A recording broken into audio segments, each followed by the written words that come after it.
नमस्कार, मैं पंकज चौहान और शुरुआत करते हैं सुपरफास्ट खबरों से। अरविंद केजरीवाल जी तो दिल्ली के मुख्यमंत्री हैं, वो कुछ मुद्दों को लेकर बौखलाए हुए हैं।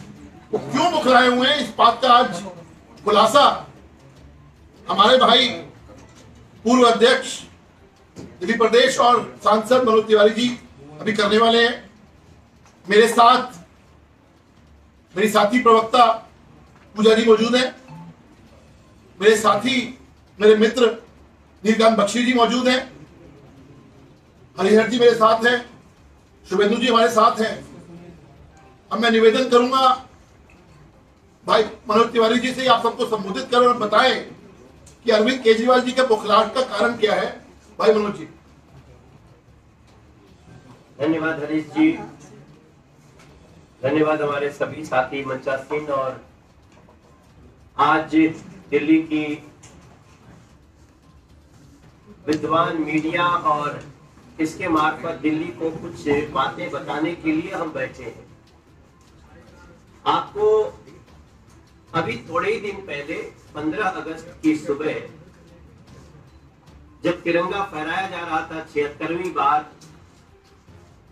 तो वहां पे ये चिंता व्यक्त की गई लाल किले की प्राचीर से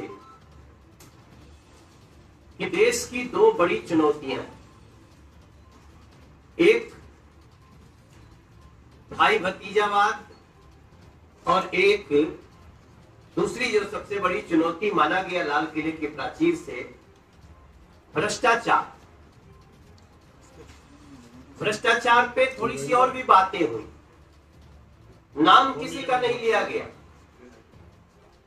मैं मीडिया के समक्ष ये बड़ी अंडरलाइन करना चाहता हूं कि लाल किले की प्राचीर से देश की चिंता व्यक्त की गई। भ्रष्टाचार पर 2014 से, जब से देश की सरकार बदली है, लगातार भ्रष्टाचार की जड़ों पे चोट करने की कोशिश हो रही है।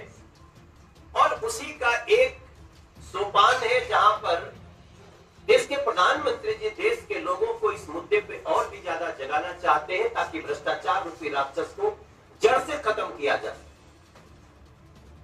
लेकिन जैसे ही भ्रष्टाचार की बात हुई, दिल्ली के मुख्यमंत्री अरविंद केजरीवाल का ऐसा लगा जैसे नीचे से ऊपर तक एकदम किसी बीमारी ग्रस्त व्यक्ति जब हिल जाता है, ऐसी उनकी स्थिति हो गई। हमें बहुत आश्चर्य है, क्योंकि जो इंडिया अगेंस्ट करप्शन करता हुआ आया हो, वो भ्रष्टाचार समाप्त करने की बात पे स्वयं हिल जाता हो कि ये बातें क्यों कर रहे हैं, तो ये अनायास नहीं है साथियों। इसके पीछे बहुत बड़ा रीजन है, और वो रीजन आज मैं आप सबके सामने रखना चाहता हूं। आपको बताते हुए मुझे बहुत खुशी नहीं है, बहुत तकलीफ है। आप सब जान करके हैरान होंगे कि हर सरकार की प्रति वर्ष सीएजी रिपोर्ट जारी होती है। सीएजी रिपोर्ट दिल्ली की भी हर साल जारी होती थी, लेकिन आज मीडिया के थ्रू हमारे दिल्ली वासियों को और देश में जो लोग दिल्ली से मतलब रखते होंगे, उनको जान करके आश्चर्य होगा कि पिछले 4 साल से सीएजी की ऑडिट रिपोर्ट टेबल ही नहीं की गई। अगर आप सीएजी ऑडिट रिपोर्ट नहीं लाते हैं जनता के सामने, विधानसभा में नहीं लाते हैं, तो फिर उसके बाद आप जितनी बातें कर रहे हैं सब गोल गोल गोल गोल घुमा रहे हैं, कोई बात भी प्रामाणिक नहीं है। दिल्ली कर्जे में है या दिल्ली लाभ में है, दिल्ली का किस डिपार्टमेंट का कितना नुकसान हुआ, दिल्ली का कौन डिपार्टमेंट थोड़ा फायदा ले रहा है, दिल्ली के आम लोगों को जो यहाँ पे अक्सर ये समस्या होती है, साफ पानी कैसे मिले, सबको पानी कैसे मिले, गलियों की स्थिति कैसे ठीक हो, कूड़े का पहाड़ कैसे ठीक हो, ये सारी समस्याओं के लिए जब एक चीज की आवश्यकता पड़ती है तो उसका नाम होता है हमारा बैलेंस शीट, हम कहाँ खड़े हैं। और ये सरकार क्या, ये तो परिवार में भी एक व्यक्ति को करना पड़ता है। लेकिन दिल्ली सरकार ने पिछले 4 वर्षों से सीएजी की ऑडिट रिपोर्ट विधानसभा में टेबल नहीं किया। मैं अरविंद केजरीवाल जी से बड़ी विनम्रता से पूछना चाहता हूं कि आप सीएजी ऑडिट रिपोर्ट को क्यों छुपाना चाहते हैं सर? आप जवाब नहीं देंगे, लेकिन जवाब मुझे मिल गया है और आज जवाब आपके समक्ष में लेके आया हूं कि दिल्ली का 1,51,564 करोड़, इस संख्या को एक बार फिर से रिवाइज करता हूं, 1,51,000 करोड़ कह लीजिए, लेकिन उससे भी ज्यादा 1,51,564 करोड़ रुपए दिल्ली का कहां चला गया है, इसका कोई अता पता ही नहीं है। 1,51,564 करोड़ रुपए। अब आपके दिमाग में आएगा, Manoj Tiwari, what is details of this amount?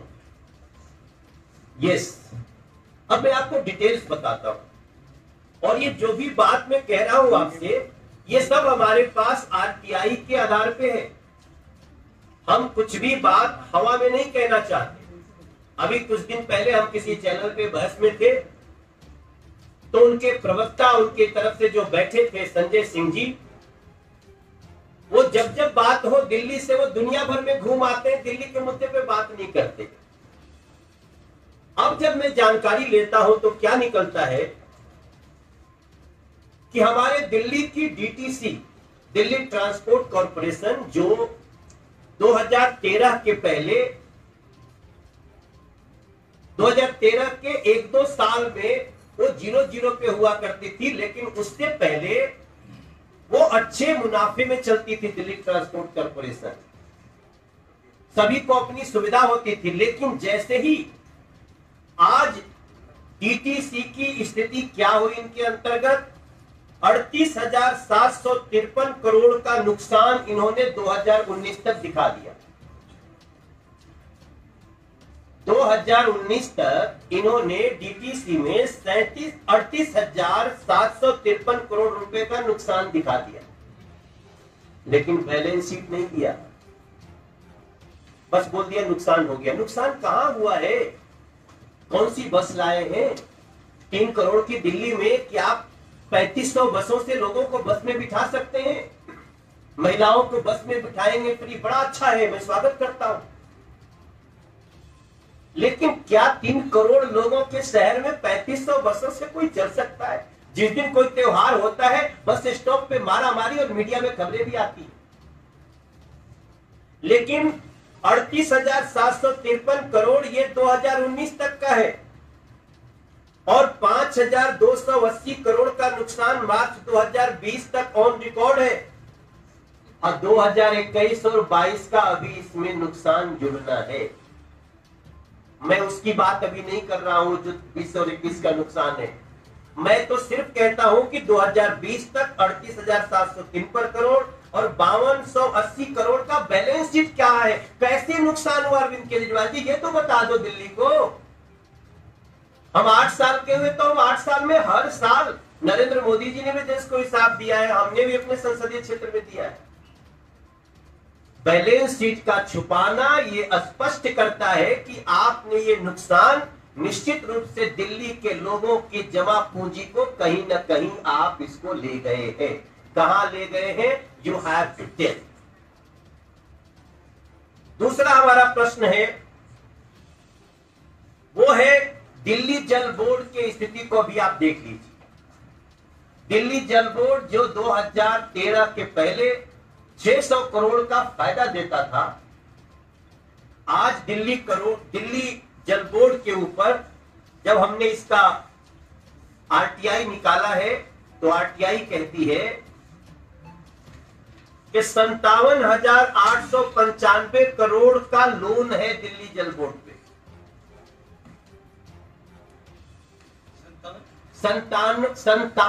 माफ करिएगा फिर से, 57,895 करोड़,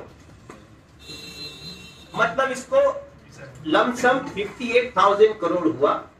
लेकिन एग्जैक्ट आज मैं बोलूंगा, क्योंकि मैं हवा में बातें नहीं कर रहा हूं, मैं आरटीआई रिपोर्ट के आधार पर बात कर रहा हूं। अब सवाल होता है कि आपका अगर दिल्ली जल बोर्ड जो 600 करोड़ का फायदा देता था, जिससे फ्लड डिपार्टमेंट कई जगह सड़कें बनाती थी, नाले ठीक करते थे, छोटी छोटी गलियां बनती थी, एमसीडी को जाता था,